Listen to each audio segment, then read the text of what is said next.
everybody, and welcome to another edition of Dashawns2cents. That's sponsored by WorldCupMeds420.com, and I'm honored to have another indie legend. We've had Dave Richards before, and now we got a fucking indie legend in motherfucking Jigsaw. How you doing, my man? I'm great. How are you? And you finally back in California. Yeah. Sunny skies. You're from New York, but it's nice here. It's beautiful. A little cold. A little cold. I thought it'd be a little warmer. I haven't been here in like 4 years. I came out for a family function because my cousin got married. But since then, I don't think I've wrestled in California in over a decade. What was the last match you had here? I mean, in California, I don't know. Maybe like, I did PWG before Reseda. Oh, damn. Yeah, it's a long time ago. How was the PWG before the hype? Like, how was the work that show? It was fun. It was fun? I loved it, you know. Like, it was still awesome. It just was awesome outside of Reseda. So always jealous never to do Reseda. And now you're in the main event here, Raise the Bar Wrestling, sir, against one of the top talents in SoCal. I think the motherfucking Ray Rosas, man. Yeah, that's man. how it is to get the ring with him. And are you excited? I'm super excited. Ray's awesome. You know, like watching someone like him. I think our styles work well together. So being able to work with him tonight, and again, it's the first time I've been here in over 10 years, so I'm extremely excited. And this is only the test, the appetizer for next month. You got Tony Deppen at GCW LA, and when was the last time you've been at GCW? Is this your debut? This would be my official debut for GCW. I did an Orange Cassidy Books His Friends match a couple years ago. Oh yeah, that's when Teddy Hart Red and yes, everything. Yeah, on that show. I was there for that, and so this is my, I guess, official debut. GCW home on the East Coast. My debut on the West Coast. It's Blood on the Hills, right? Trying to make sure I got it right. Blood on the Hills. But you're going against the gatekeeper, Tony Deppen, who's a little bit of an asshole sometimes. Yeah. But you can handle it. Of course, I've wrestled Tony a couple of times. Never one-on-one, but in multiple mans, he's been around. So I'm looking forward to it. And Chikara had an unfortunate end. But how do you like it that all the young kids got the straps on, just bootstraps, and just started working again? Yeah, I mean that's all you can do, right? You know, we're pro wrestlers.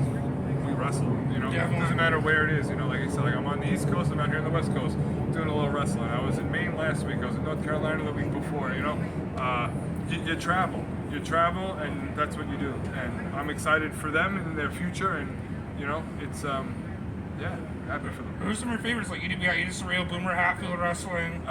So most of the new Chikara kids, I don't know much about. Matt Mikowski's probably my favorite. Yeah, he's so good. He's so good. Boomer's another one I really enjoy.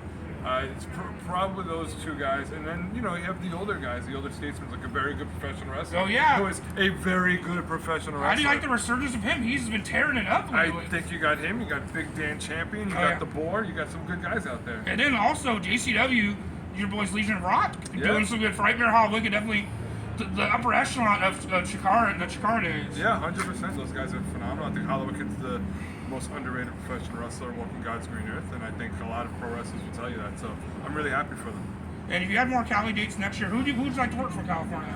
I mean, whoever will have me. I'm been doing this a long time, and I'm officially at the stage of my career where it's the Jigsaw only has fun tours. You know, like I only want to wrestle for fun promotions with my friends. Like maybe like I'd love to kick B-Boy in the face one day.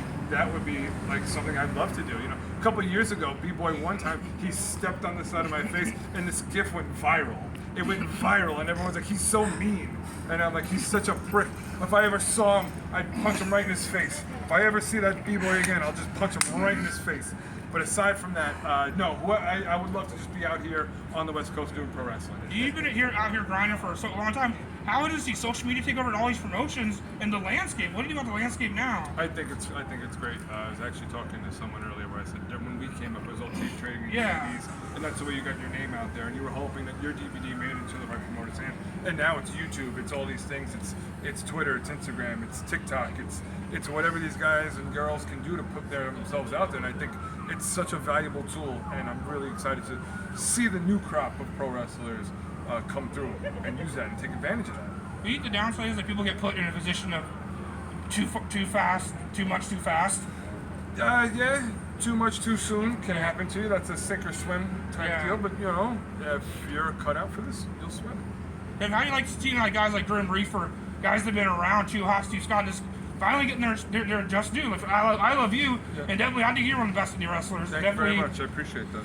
I see you guys behind Brian. Green River just has California TV been around 20 years. Yeah, I think a lot of us who came up early on, those early 2000s, you know, like we grinded and we worked hard, and you know, I feel like I'm extremely lucky and fortunate that I was able to travel the world and do what I love in an incredible, insane amount of countries, like wrestling in countries I don't even know had wrestling, which is always mind-blowing to me.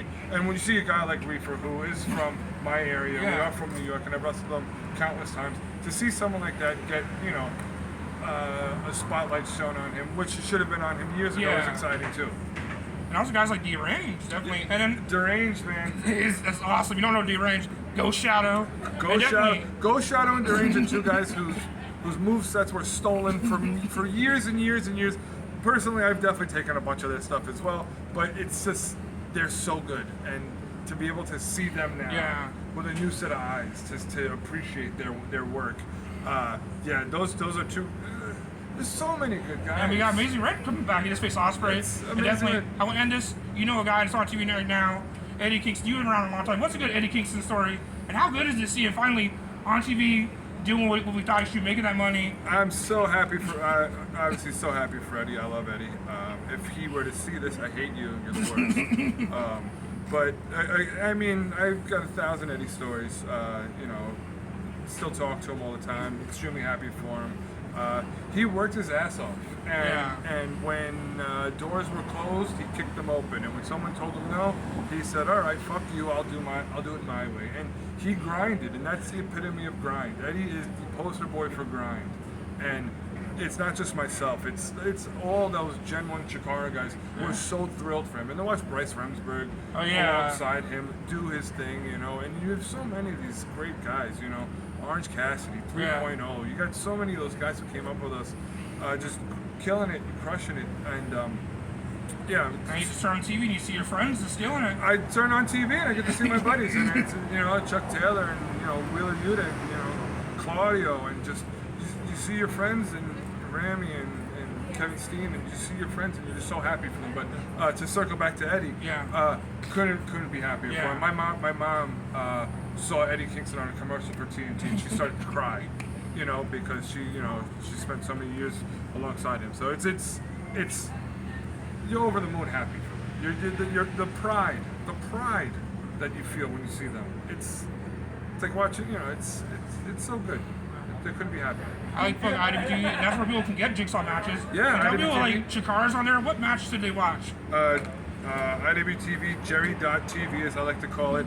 I just wrestled for PWF in North Carolina against Bojack. Bojack, who was going to be another big up-and-coming independent star. Kobe Torino's promotion. Yeah. Kobe and Steve, you gotta watch that match. The match is so good. Exactly. So I would definitely recommend them to that promotion, as well as on IWTV. And just as far as my stuff, I think everything I do is the worst. So I probably couldn't give you anything to look up. But how good is Jerry TV, IWTV? How good is it for it's fans? Great. It's great. $9.99 to get all this awesome wrestling. I wish I wished I had that instead of tape trading when I was, you know, like you got a copy of a copy of a copy of the Best of the Super Juniors 1994, and it would like blur on the sides or whatever, and that's what we use. But so to have what they have now is incredible. I mean, I watch it. Definitely see old JVW stuff on there. Yep. Old ECWA there now. It's great. So definitely plug your social media and where you're going to be at soon. So Jigsaw Wrestling is my Instagram. Jigsaw Wrestling is my Twitter. My email is jigsawwrestling@gmail.com. I've got a Pro Wrestling Tees, which if you want to buy a t-shirt, buy a t-shirt. I don't have a Patreon. I don't have a YouTube channel. I don't really have any of that stuff. I just like to tweet about sports. And just follow what's your Twitter? My Twitter is @Jigsaw Wrestling. So yeah, if you want sports, beer, and probably shitty pizza reviews, you'll find them there. Otherwise, just support local independent professional wrestling. Support your favorite pro wrestlers, and let's keep pro wrestling. Let's end it. You saw a pizza. What's the best pizza place in Tommy's Pizza in the Bronx, all right, on East Tremont Avenue. You go to Tommy's Pizza in the Bronx. Barstool gave it a solid 9.1, all right? Jigsaw's giving it a 10, all right? That's what I'm talking about. Tommy's Pizza in the Bronx. Definitely. Jigsaw, the indie legend, Dashawns2cents, RealCommentSport.com. Subscribe, buy a t-shirt from Jigsaw and me. Have a great day. Raise the Bar Wrestling, GCW, Blood on the Hills. Peace. Thank you.